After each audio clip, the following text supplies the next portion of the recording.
నువ్వు యేసు ప్రభువుని నమ్మకుండా ఉంటే నీ ప్రయాణం ఏమైపోతుంది? నీ జీవిత గమ్యం ఏమైపోతుంది? వాక్యం ఈ విధంగా సెలవిస్తుంది.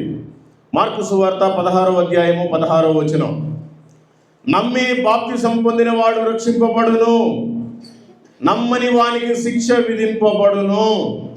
శిక్ష అంటే ఏంటి? మరొకటి లేదు. నరకంలో కాల్చడమే శిక్ష అంటే. ఏదో ఇక్కడంటే చనిపోతాం, బంధువులందరూ వస్తారు, పూలు చల్లుతారు, కొబ్బరికాయలు కొడతారు, చిల్లర డబ్బులు చల్లుతారు, బొరుగులు చల్లుతారు, తీసుకెళ్ళిపోతారు, సమాధి చేస్తారు. ఇక్కడ అయిపోయింది చావు. నీ దేహమేమో మట్టిలో కలిసిపోయింది, నీ ప్రాణమేమో గాలిలో కలిసిపోయింది. కానీ నీకంటూ ఒక ఆత్మ ఉంది. ఆత్మ ఎక్కడికి వెళ్తుంది?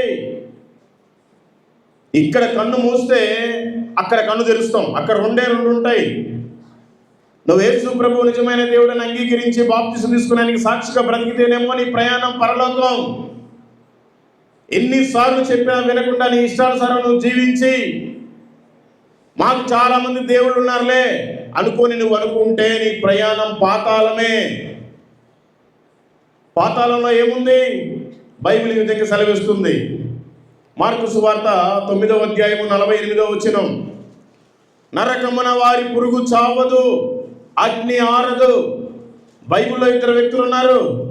ఒక అతను కోటీశ్వరుడు, ధనవంతుడు, కోటాను కోట్లున్నాయి.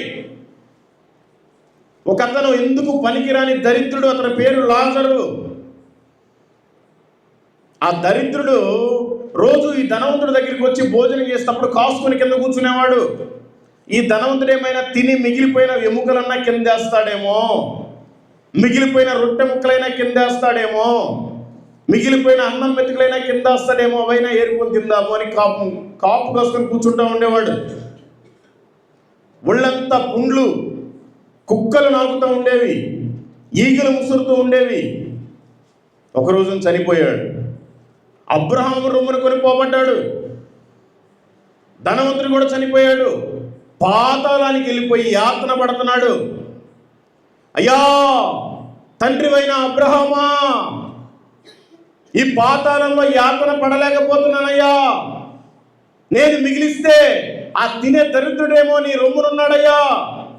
ఒక్కసారి ఆ దరిద్రుడు నా దగ్గరికి పంపించయ్యా. చిటికిన వేరే నీళ్ళలో ముంచి ఒక్కసారి నా నాలుక మీద వేస్తాడేమో, నేను బ్రతుకుతానేమో అని కేకలు పెడుతున్నాడు. ధనవంతుడు